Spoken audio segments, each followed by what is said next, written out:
दोस्तों ये मेरे पतिदेव का पैर है और पतिदेव का पैर इतना गंदा था कि मैं सोच भी नहीं सकती कि इसे अच्छे तरीके से साफ़ कैसे करूं। मैंने कहा कि आप कुर्सी पे बैठ जाओ और मैं आपके पैरों पे कुछ चीज़ों को एक्सपेरिमेंट करूंगी। उन्होंने कहा कि दिन रात पता नहीं तुम क्या करती रहती हो, तो क्या करोगी मुझे नहीं पता, लेकिन चलो कर लो। इससे भी मुझे अच्छा लगेगा कि तुम मुझे मेरी जैसे कि सेवा कर रही हो। मैंने उन्हें कुर्सी पे बिठा डाला और बिठा करके कुछ एक ऐसी रेमेडी बनाई और बना करके मैंने उसे लगाया। और लगाने के बाद से जो रिज़ल्ट मिला मुझे इतना इमेजिंग से मिला कि वो भी देख कर के दंग रह गए। उन्होंने कहा कि वाक़ई में तुम इस रेमेडी से मेरे पैरों को तो इतना अच्छा सा चमका दिया कि मुझे पता ही नहीं था। तो मैंने अपने पतिदेव के पैरों को काफ़ी अच्छे तरीके से चमकाया। तो आप भी अपने पतिदेव के पैरों को चमका सकते हो और आप देहात में या गाँव साइड में रहते हो तो भी चमका सकते हो। तो चलिए इस रेमेडी को हम बिना देरी के शुरू करते हैं। सबसे पहले हमने एक बाउल लिया और बाउल में हमने ले लिया शैम्पू और शैम्पू में हम ऐड करेंगे जो घर की जो सोडा जो होती है बेकिंग सोडा, उसमें से हम 1 चम्मच बेकिंग सोडा डालेंगे और डाल करके फिर थोड़ा-सा हम नींबू इसमें ऐड करेंगे। थोड़ा-सा नींबू ऐड करने के बाद से इसे उँगली से ही हम फेंट लेंगे, क्योंकि हम उसमें चम्मच का हेल्प नहीं लिया था हमने उँगली से ही फेंट लिया था। तो आप भी इस तरह से उँगली से ही फेंट लेना। बहुत ज़्यादा रेमेडी इसमें जो इंग्रीडिएंट्स हमने डाला नहीं है, लेकिन इसे हमने उँगली से ही फेंट डाला था। उँगली से फेंटने के बाद से अब हम इसे रख देंगे एक साइड और दूसरी तरफ से अब हम ले लेंगे एक करेला। चूँकि आप जानते हो करेला बहुत ज़्यादा कड़वा होता है और कड़वा होने के कारण ये काफ़ी अच्छा काम करता है। तो मैंने उसे छोटे टुकड़ों में कट कर लिया था करेला को। तो करेला जो होता है यह बहुत ज़्यादा कड़वा होता है और कड़वा होने के कारण हमारे पेट के अंदर की गंदगी को साफ़ करता है, कीड़े को मारता है। वैसे ही हमने सोचा कि पैरों के लिए इसके एक्सपेरिमेंट किया जाए, जो काफ़ी अच्छा है। तो हमने क्या किया कि इसे लिया और ले करके इसे एक खलबट्टे में डाला और थोड़ा-सा हल्का-सा कूट दिया, क्योंकि इसे कूटने के बाद से इसकी रस जो होती है ना वो जल्द से जल्द निकल जाएगी और यही हमें चाहिए। तो इस तरह से हमने क्या किया कि इसे अच्छे तरीके से कूट लिया। कूटने के बाद से अब इसे हमें एक बाउल में ट्रांसफ़र कर लिया या फिर ऐसे ही रखने दिया। अब दूसरी तरफ अब हमें क्या करना है कि इसके बीज को भी इसमें कट लेना, कूट लेना। और दूसरी तरफ हम एक बड़ा-सा पैन में हमने चूल्हे पर पानी चढ़ाया और उसमें हमने डाल दिया इस करेला को। करेला को डालने के बाद से अब इसे हमने क्या किया कि अच्छे तरीके से पकाया। खूब अच्छी तरीके से पकाना, इसे खोल लगा करके 5 से 7 मिनट तक इसे लगभग पकाना है। काफ़ी अच्छे तरीके से खोल लगा लेना। खोल लगाने के बाद से और फिर बाद में थोड़ी-सी हल्का-सा आँच कर के मीडियम साइज़ की मीडियम आँच कर के या फिर लो फ्लेम पर इसे अच्छे तरीके से पकाना है, ताकि इसकी जितनी भी गुडनेस है, जितनी भी इसकी रसें हैं, पानी में आ कर के निकल जाए। फिर हमें इसकी कोई ज़रूरत नहीं है। करेला की सारी रस जब इसमें निकल जाएगी तो कोई ज़रूरत नहीं है।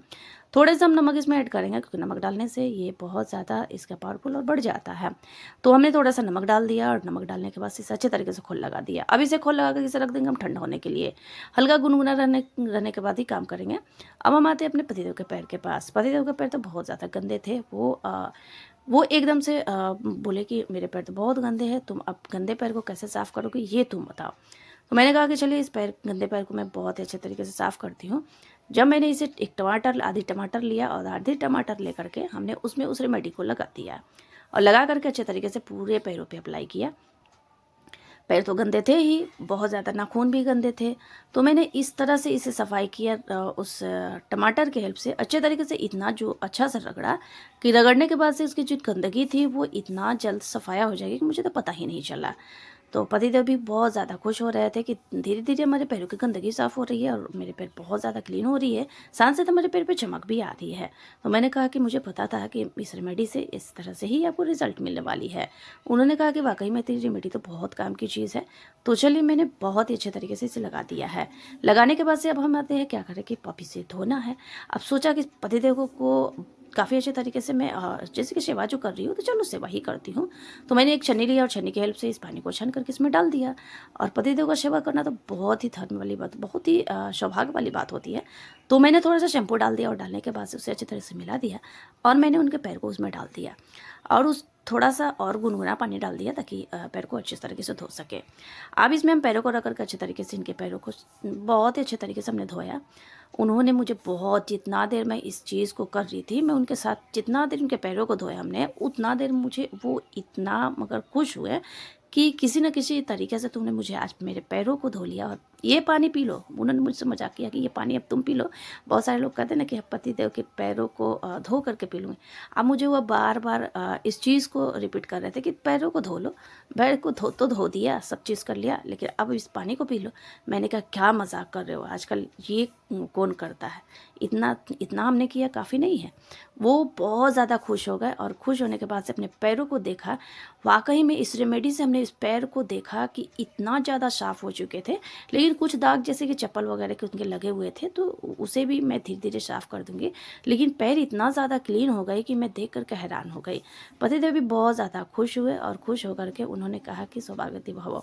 मुझे बहुत ही अच्छा लगा और इनको जो मैं मुझे इस तरह से सेवा कर करके बहुत ही अच्छा लगा, काफ़ी अच्छा लगा। तो आप भी इस तरह से इस रेमेडी को यूज़ करें, अपने पतिदेव पर करें या फिर अपने भाई पर करें या फिर किसी पर करें, बहुत ज़्यादा खुशी होगी।